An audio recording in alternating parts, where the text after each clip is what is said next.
A partir de ahora, abre tu mente. Alejandro Rubio y los investigadores Moisés Garrido e Ignacio Garzón cruzan la frontera de lo desconocido.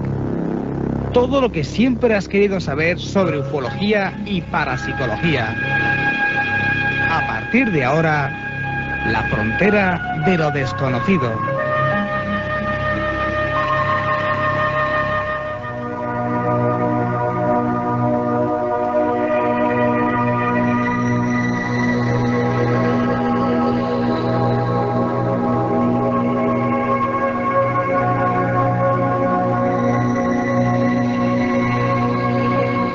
Buenas tardes, amigos. Crucen con nosotros la frontera de lo desconocido en la sintonía de la cadena COPE y la cadena 100.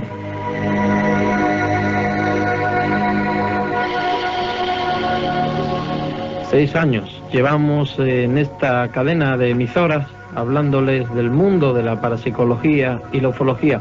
Hoy es el último programa hasta la próxima temporada, que volveremos, no sabemos de momento qué día ni a qué hora, pero no se preocupen de que se lo anunciaremos. Tengo en el estudio a dos contertulios, a dos investigadores que me han acompañado durante estos 6 años que hemos realizado la frontera de lo desconocido. Es Moisés Garrido, vicepresidente de la Sociedad Científica de España de Parapsicología y Ufología, Sociedad Andrómeda. ¿Qué tal? Buenas tardes. Hola, buenas tardes. Ignacio Garzón, secretario también de la Sociedad Andrómeda. Buenas tardes, Ignacio. Hola, buenas tardes, ¿qué tal? Bueno, ¿qué os ha parecido esta sexta etapa del programa La Frontera de lo Desconocido? Todo lo que hemos abordado, tanto el mundo de la parapsicología como de la ufología.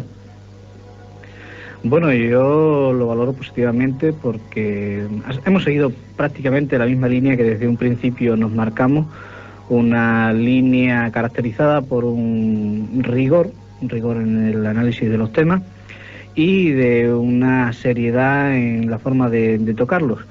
Quizás en esta etapa que cerramos hoy con este programa, podemos destacar que hemos dado un paso hacia todos los temas fronterizos con la ciencia, que escapan un poco de lo que es la parapsicología y la ufología, que han sido principalmente las líneas que han caracterizado este programa.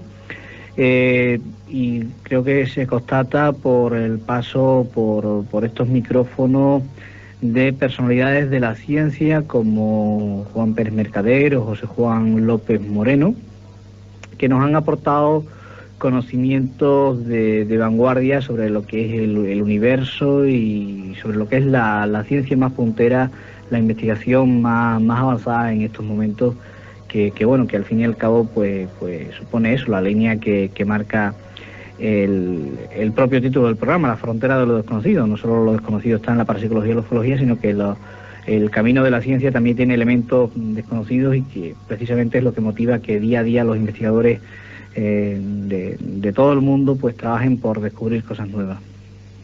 Estoy de acuerdo, efectivamente, hemos tratado numerosos temas, afines o no a la parapsicología y la ufología. Nos hemos adentrado en temas como la exobiología, la astrofísica, la cosmología, porque creemos que son fundamentales y muy interesantes y que de alguna forma son importantes nociones sobre la realidad que nos rodea, el universo y demás. Y sobre todo, como bien ha dicho Ignacio Garzón, seguimos la misma línea que nos propusimos desde un principio, una línea crítica y objetiva, tratando de aportar todos los conocimientos, todos los datos que manejamos los investigadores de estos temas, y para ello, por supuesto, que hemos contado con la participación de importantes y cualificados expertos a nivel nacional, gente como Juanjo Benítez, Manuel Carballar, Bruno Cardeñosa, Daniel Ortiz y un largo etcétera, ¿no? Son todos ellos conocidos ya por nuestros oyentes a través de nuestro programa. Y todo con el deseo de que sea el propio oyente quien saque sus propias conclusiones, porque en muchos de estos temas ni los propios investigadores tenemos una respuesta definitiva ni concluyente. Por lo tanto, son meras especulaciones, meras teorías. Importante es exponerlas y que cada cual saque sus propias ideas, ¿no?, al respecto. Y por eso nosotros siempre tocamos estos temas desde un punto de vista prudente. Siempre somos cautos. También hemos hablado de fraude, del peligro que hay detrás de muchas de estas cuestiones, del sectarismo, de movimientos pseudo religiosos, etcétera, etcétera. Yo creo que hemos hecho un amplio viaje, hemos dado una visión muy holística, muy global de todos estos asuntos con ese objetivo, acercar al oyente de Huelva todos estos temas, todos estos apasionantes temas que cada vez tienen un mayor interés sociológico. Además, lo que le queremos decir a los oyentes que la próxima temporada habrá grandes novedades. Entre ellas comenzaremos en octubre con conferencias que participarán grandes investigadores como Fernando Jiménez del Oso, Iker Jiménez, Lorenzo Fernández, Moisés, Ignacio. Pero ahora ya nos vamos a adentrar dentro del mundo de la ufología. ¿Qué últimos casos habéis investigado o han ocurrido sobre el fenómeno OVNI? Bueno, yo, si me permite comenzar a mí, destacaría que tenemos un comienzo de año un tanto atípico, con una sequía de avistamientos OVNI, porque contrariamente a lo que ha ocurrido en los últimos años, que la línea ha sido de que se daban un número importante de casos, este año pues son bastante poquitos, y eso contrasta pues precisamente con lo que pasaba precisamente el pasado año, en el 97, que sí había un número importante y que pues nos mantuvo algún tiempo ocupados en la investigación de estos casos.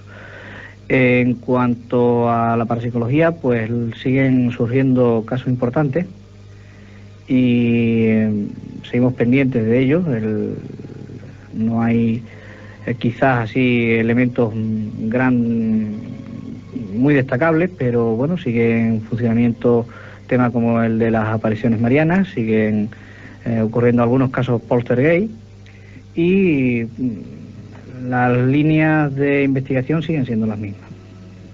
Efectivamente, con respecto al fenómeno OVNI, no hay que darle mayor importancia, es un fenómeno cíclico.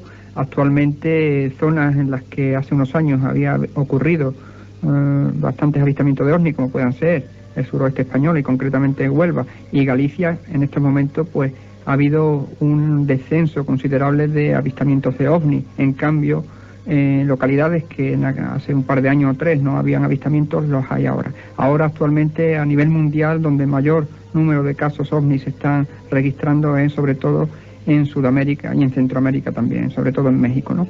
O sea que ha descendido los casos, algún que otro caso nos llega, porque siempre se ponen en contacto con nosotros personas que han visto algún fenómeno aéreo anómalo sobre los cielos de Huelva, pero no son casos muy significativos, ¿no?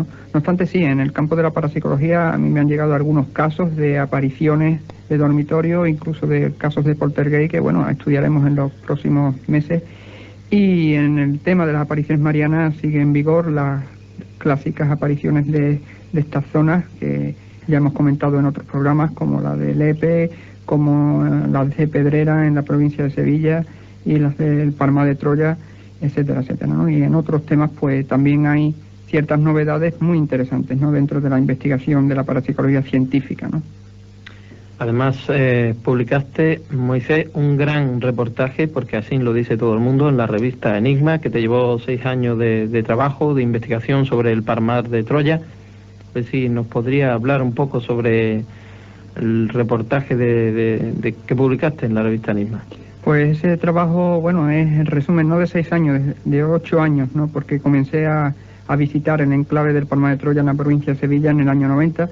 Son unas apariciones muy polémicas, muy controvertidas, interesantes porque hay casos de estigmatización, de xenoglosia, que sería don de lenguas, y un largo etcétera. También hay aspectos de dinámica sectaria, movimientos pseudo religiosos detrás, fraude y un largo etcétera. Una investigación muy compleja en la que hemos tenido que recabar muchísima información en esos 8 años de estudio y en resumidas cuentas he plasmado todos los datos que dispongo en ese reportaje que me publicó la revista Enigma el pasado mes de marzo y que es un resumen de lo que ha supuesto el caso del Palmar de Troya en los 30 años que se acaba de conmemorar de existencia.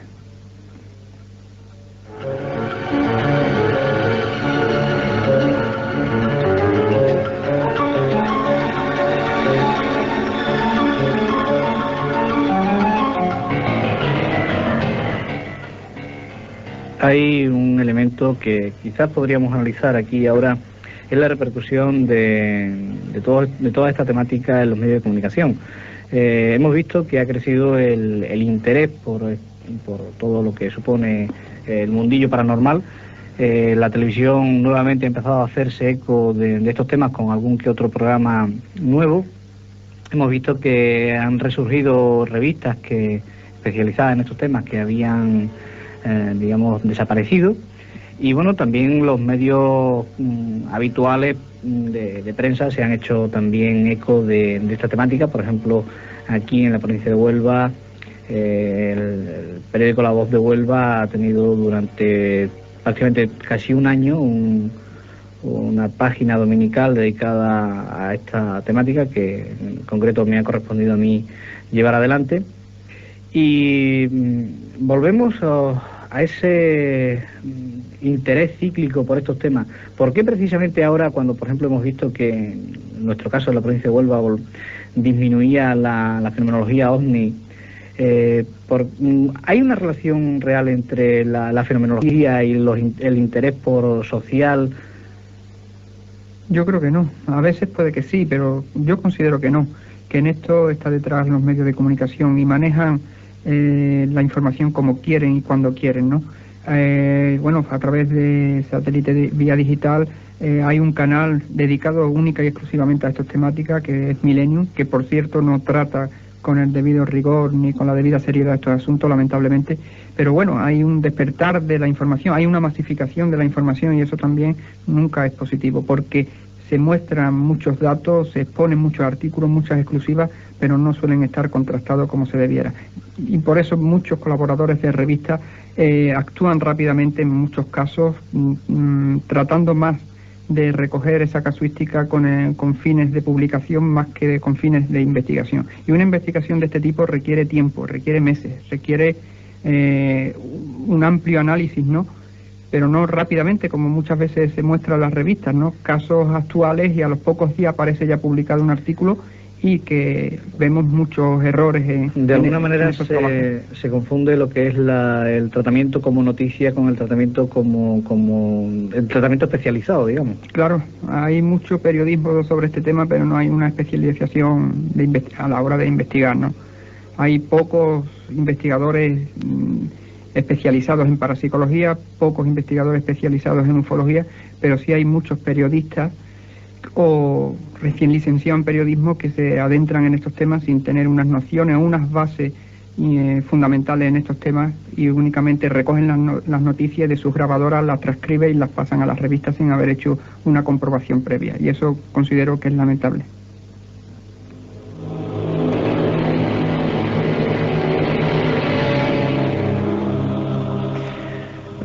Os quería comentar cómo veis las publicaciones que lógicamente se editan en España sobre el mundo de la parapsicología y la ufología, digo, sobre las distintas revistas. Bueno, tenemos revistas, hay para todos los gustos, como suele ser habitual. Digamos que las más destacadas o aquellas que alcanzan un mayor éxito de ventas en el mercado tienen un nivel de calidad al menos medio, que ya es algo importante porque estamos acostumbrados a ver publicaciones muy sensacionalistas. Afortunadamente la calidad poco a poco va haciéndose notar, no solo la calidad técnica en lo que es la presentación de la publicación, sino la calidad también en cuanto a los trabajos que se están publicando. Tú comentabas antes que Moisés ha publicado hace poco un importante reportaje sobre el Palmar de Troya, que está considerado por muchos expertos como el mejor que se ha hecho en los últimos tiempos sobre este tema. Y lógicamente ese buen trabajo ha visto la luz porque hay una revista detrás que lo ha respaldado, que lo ha sacado a la luz. Son unas 4 o 5 las revistas que hay ahora mismo en el mercado que tienen unos mínimos aceptables. Y en cuanto al resto, pues francamente hay para todos los gustos, pero el sensacionalismo y el amarillismo también son frecuentes. Afortunadamente en estas 4 o 5 que comento no es así, hay un poco más de seriedad y de rigor, pero no de todas maneras el ciudadano que le interesan estos temas y que quiere comprarse una revista debe analizarla con detenimiento antes de decidirse a comprar alguna de ellas. Hay trabajos muy interesantes, por supuesto, en estas publicaciones aquí en nuestro país. Trabajos de investigación, trabajos rigurosos, bien elaborados, pero también, lamentablemente, un alto porcentaje, a veces, de los artículos, de los trabajos que se publican, como dijimos anteriormente, no están lo suficientemente comprobados o contrastados, ¿no? Y a veces se publican casos sin la debida investigación que, con el tiempo y después de un análisis bien realizado, se descubren que son fraudulentos o bien que responden a explicaciones convencionales y en esos trabajos se dieron previamente como auténticos. Eso por un lado. Después tenemos que, bueno, son revistas comerciales, por lo tanto hay una batalla comercial entre unas y otras y todas están disputándose determinadas temáticas, sacando noticias exclusivas, noticias de última hora, que, bueno, lo que pretenden es eso, ¿no? Atraer la atención del lector en potencia y por lo tanto, pues a veces no quieren profundizar demasiado en análisis reflexivo, en análisis teóricos profundos de estos temas, sino que quieren tocar de forma superficial para no cansar tal vez al lector no preparado, pues en estas temáticas, ¿no? Quizás en eso, yo por lo menos en ese aspecto echo de menos trabajo mucho más profundo y mucho más reflexivo sobre estos temas, ¿no? Y muchas veces las revistas vuelven sobre lo mismo, ¿no? Sobre temas ya muy mascados y muy sabidos ya por los que andamos detrás de estas cuestiones. Al menos esos son los puntos que dicen muchas personas que compran estas revistas cada mes. ¿Sería posible la existencia de alguna revista que no especializada, que no fuera estrictamente comercial y que tuviera unos mínimos de calidad y tuviera una capacidad de difusión suficiente? Con fines comerciales no. Eso sí se ha podido conseguir a través de algunos boletines especializados a nivel interno, entre grupos de investigadores que han elaborado boletines no lucrativos y que en esos boletines pues hay reflexiones teóricas, puntos de vista críticos, opiniones muy interesantes que nunca podrán ver la luz en las revistas comerciales, por supuesto. A través de esos boletines que intercambiamos entre diferentes grupos, pues sí que se plantean puntos de vista muy interesantes y creo que muy acertados sobre estas temáticas. Y actualmente hay varios boletines muy bien elaborados en ese aspecto aquí a nivel nacional.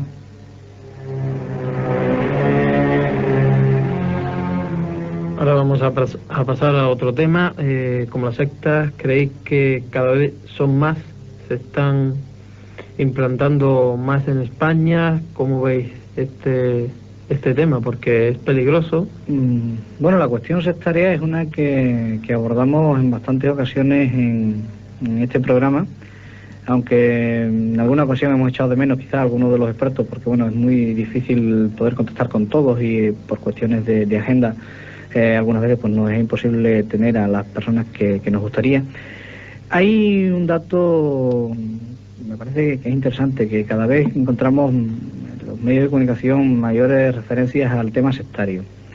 Esto quiere decir de dos cosas. Primero, que hay un mayor interés en la sociedad por conocer cuál es la actividad y cuál es la dinámica de estos grupos. Y otro, que también hay una mayor actividad de estos grupos, lo cual es también preocupante. Lógicamente, el ciudadano debe estar informado para poder defenderse de las actividades de estos grupos y de la posible caída en sus redes, digamos, y para ello necesita que la información que se da sobre estos grupos sea veraz. Es una de las líneas que nosotros hemos seguido en este programa y que, bueno, que cada vez se impone más en otros medios de comunicación, el informar clara y eficazmente de lo que es una secta y de los peligros que conlleva. Sobre todo creo que estamos hablando de secta destructiva, porque no todas las sectas son nefastas, ¿no? No todos los grupos sí, pero con ideas religiosas, filosóficas, etcétera, tiene que tener como dinámica la manipulación o la coacción psicológica de sus adeptos. En este sentido, bueno, ya lo hemos dicho en otras ocasiones, nuestra Constitución garantiza la libertad ideológica y de culto para todo individuo y cualquiera puede tener esa libertad de adentrarse en el grupo que desee, con las creencias que ostente, ¿no? No obstante, lo lamentable es eso, ¿no? La proliferación de grupos con dinámica sectaria, sobre todo en estos tiempos, con dinámica apocalíptica, son grupos milenaristas y mesiánicos que son actualmente los que en Occidente está llevando un peligro potencial, ¿no? a los adeptos, casi siempre jóvenes que buscan respuestas espirituales y otros valores trascendentes, y sobre todo en estos temas. Y bueno, a mí me preocupa la utilización que algunos de estos grupos están realizando sobre nuestros temas. Nuestros temas son temas atrayentes que gustan a mucha gente, sobre todo a la población joven, el tema de los ovnis, de las civilizaciones desaparecidas, de la parapsicología, de los poderes de la mente. Y estos grupos sectarios de dinámica sectaria destructiva, pues utilizan todos estos temas para atraer a los jóvenes, y bueno, después los fines son totalmente diferentes de lo que muestran en esas conferencias hablando de estas temáticas. Por eso, siempre que hemos hablado de este tema, advertimos a nuestros oyentes de la posible peligrosidad que haya detrás de algunos de estos grupos, y que antes de adentrarse en ellos se informe correctamente, consulte con los expertos en ese tema, lea bastante, que de hecho hay mucha bibliografía interesante sobre este tema, y después juzgue si ese grupo al que ha asistido a una conferencia, a una reunión o lo que sea, se trata de un grupo con cierta dinámica peligrosa detrás. En ese sentido, esa es nuestra advertencia. De todas maneras, has hablado de sectas destructivas o de sectas nocivas. Sin embargo, personalmente siempre he mantenido la línea de que, o la opinión de que todo grupo que se autoidentifica con oposición al resto tiene algo de peligroso, aunque sus actividades no sean estrictamente nocivas. Lo que ocurre es que siempre tenemos el prejuicio de pensar que todo grupo minoritario que no siga los preceptos de un grupo fuertemente definido y al que esté adscrito la gran mayoría de la sociedad, pensamos que ya es destructivo, que ya es negativo, y no tiene por qué ser así. En ese sentido, no solamente hay que hablar de sectas religiosas, hay grupos políticos que puede haber dinámica sectaria detrás, sí. Empresas en las que puede haber dinámica sectaria entre un jefe y sus empleados, ¿no? Sí, cualquier tipo de colectivo social puede entrañar un cierto peligro sectario. Fíjate que antes las sectas utilizaban Dios, el espiritismo, y ahora el fenómeno ovni, los contactados, los hermanos extraterrestres. Sí, es una adaptación de los elementos, es algo que no solo ocurre con el tema sectario, ha ocurrido con muchísimos elementos, el propio, no sé, la propia dinámica del contactismo. Primero se contactaba con los espíritus, ahora se contacta con los extraterrestres. Eso es una evolución social que al fin y al cabo repercute en todos los aspectos. Hombre, no son las creencias, no delinquen los individuos que las apoyan o que las llevan a cabo, ¿no? Uh-huh. En el tema, lo dije anteriormente, ¿no? La utilización que hace este grupo de nuestros temas, efectivamente, Alejandro, la ufología es utilizada por muchos grupos sectarios para captar adeptos, ¿no? Está el grupo Non Siamo Soli, Fratellanza Cósmica, grupos como el de Tenerife recientemente, ¿no? Yo de todas formas matizaría, no es la ufología lo que utilizan es el fenómeno. Bueno, el fenómeno ovni, el fenómeno extraterrestre más que ovni, porque sí, para ellos no se tratan de objetos volantes no identificados, sino de naves extraterrestres, ¿no? Sí. Lo que han hecho es adoptar mitos que ya existían en nuestro contexto judeocristiano, mitos del cristianismo, extrapolándolos a estas nuevas creencias más tecnificadas, más propias de nuestro siglo XX, que sería el fenómeno ovni. Entonces desaparece el concepto de ángeles y dioses redentores, y aparece un nuevo concepto que es el del extraterrestre redentor, ¿no? El del hermano del espacio que viene a salvar a la humanidad de un presunto apocalipsis. Por supuesto que están surgiendo nuevos mitos en torno al fenómeno ovni, y que están siendo estudiados por antropólogos, porque en definitiva posiblemente estos nuevos movimientos se generen con el paso del tiempo, de los años, incluso de los siglos, en futuras religiones, ¿verdad? Sí, y el caso es que estamos a menos de 2 años de la fecha tópica del 2000, y la cuestión es que quizás en este año y medio que nos queda veamos un crecimiento importantísimo de todas esas manifestaciones pseudo-religiosas amparadas en temas como el mito extraterrestre o como mitos de similares características. Y muchos se atreven incluso a dar fechas para ese apocalipsis, para ese final de los tiempos. Recientemente veíamos en un debate muy acalorado en televisión cómo 3 individuos discutían sobre 3 iluminados, ¿no?, de los muchos que aparecen en televisión, desafortunadamente, discutían sobre la fecha del apocalipsis, mientras que uno decía que sería en el año 1999, otro hablaba del 2006 y otro hablaba del 2099, ¿no? O sea, que no se ponían ni de acuerdo en eso. Y eso es lo lamentable, que haya gente que caiga en esas creencias irracionales, que crean lo que algunos de estos líderes paranoicos afirmen y le sigan, incluso hasta casos tan concretos como el que ocurrió en la secta californiana, ¿no? Que se suicidaron pensando de que sus espíritus viajarían en un ovni y se salvarían del apocalipsis, algo que se evitó en Tenerife, ¿no? Con la secta liderada por la psicóloga alemana Heide Fischau-Gardner. Bueno, si uno de estos iluminados dice que en el año 2099, creo que nosotros pues no lo vamos a ver. Bueno, que nos marchamos, que aquí concluye la 6ª temporada de La Frontera de lo Desconocido, que volveremos en octubre, que no se pierdan, que ya lo anunciaremos lo que va a ocurrir en La Palma del Condado el 10 y 11 de octubre, conferencias, participaciones de todos ustedes. Moisés, pues que se lo pase usted muy bien, que siga investigando. Ignacio, lo mismo te digo, te espero la próxima temporada a los dos, en la parte técnica, con su santa paciencia. Chema, sí, dime, Ignacio. No, simplemente desear a nuestros oyentes y a vosotros, compañeros, un feliz verano y que bueno, que el regreso pues sea interesante. ¿Y quién les habla? Su amigo Alejandro Rubio. Hasta la próxima temporada.